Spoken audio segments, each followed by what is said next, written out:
Welcome to the latest edition of Cardiovascular Updates, covering breakthroughs in the past 2 weeks. Brought to you by Lucid Quest. First, stroke rehabilitation. The UK TRICEPS study passed a key milestone, with 205 of a planned 270 participants enrolled.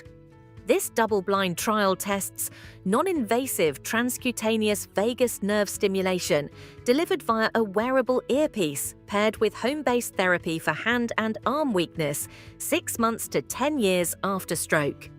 The £2 million programme spans 19 NHS centres and includes 1-hour sessions 5 times weekly for 12 weeks for many participants. Results could shape at-home neuro-rehab if efficacy is confirmed. Next, thrombolysis for obstructive mechanical valve thrombosis. In an open-label randomized trial at All India Institute of Medical Sciences, New Delhi, with 83 patients, tenecteplase was non-inferior to low-dose slow-infusion alteplase for thrombolytic success. Complete success occurred in 97.5% of tenecteplase patients versus 81.4% with alteplase, and hospital stay was shorter with tenecteplase. Adverse events were similar, though the study excluded patients in cardiogenic shock, included few with NYHA Class 4 symptoms, and lacked long-term follow-up. Emergency intubation sedatives were tested head-to-head. In the New England Journal of Medicine RSI trial across 14 U.S. emergency departments and ICUS, 2,365 adults were randomized to ketamine or etomidate. Mortality was similar, 28.1% with ketamine and 29.1% with etomidate, but ketamine caused more cardiovascular collapse, particularly severe hypotension. The findings support careful drug selection based on hemodynamic risk. In surgical robotics, SS Innovations submitted a 510(k) for the SSi Mantra system to the US FDA. The company cites 138 installed systems across 8 countries and more than 7,300 procedures to date, including 88 telesurgeries and 390 cardiac cases. The firm pursued 510(k) after FDA feedback and continues toward EU CE marking, which it believes could arrive in the first half of 2026. Digital screening for atrial fibrillation is expanding, but who joins matters.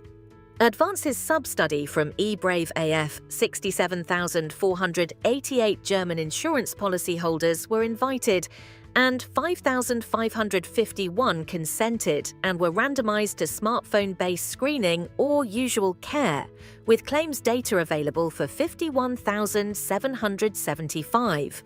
Participants were younger and healthier than non-participants. Screening more than doubled detection of AF, requiring oral anticoagulation in the trial, and model-based extrapolation suggested higher yields in the broader invited population. Most anticoagulation was with factor Xa inhibitors. Limitations include reliance on claims data and modeling. Gene editing in cardiometabolic disease reached a first-in-human milestone. In the open-label Phase 1 CRISPR-ANGPTL3 trial of CTX310, a single lipid nanoparticle infusion designed to disrupt hepatic ANGPTL3 lowered ANGPTL3 protein by 73% to 80% at higher doses, reduced LDL cholesterol by 48.9%, triglycerides by 55.2%, and apolipoprotein B by 33.4% at around 60 days. No dose-limiting toxicities occurred, with mostly mild transient events reported. One death occurred 179 days after the lowest dose. Longer-term follow-up is planned. Cholesterol therapeutics also advanced via traditional pathways. The FDA approved lerodalcibep, branded Lerocol, a monthly self-administered PCSK9 inhibitor for adults with hypercholesterolemia, including heterozygous familial hypercholesterolemia. It can be stored at room temperature for up to 3 months. Approval was supported by the Phase 3 Liberate-HR trial, which showed an absolute 56% LDL cholesterol reduction versus placebo over 1 year, with consistent findings across the broader Liberate program. Finally, acute arrhythmia care at home.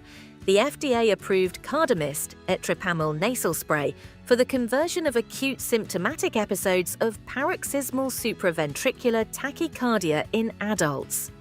In the Phase 3 RAPID trial, 64% of patients who self-administered etripamil converted to sinus rhythm within 30 minutes versus 31% with placebo, a hazard ratio of 2.62, with a median time to conversion of 17 minutes versus 54 minutes.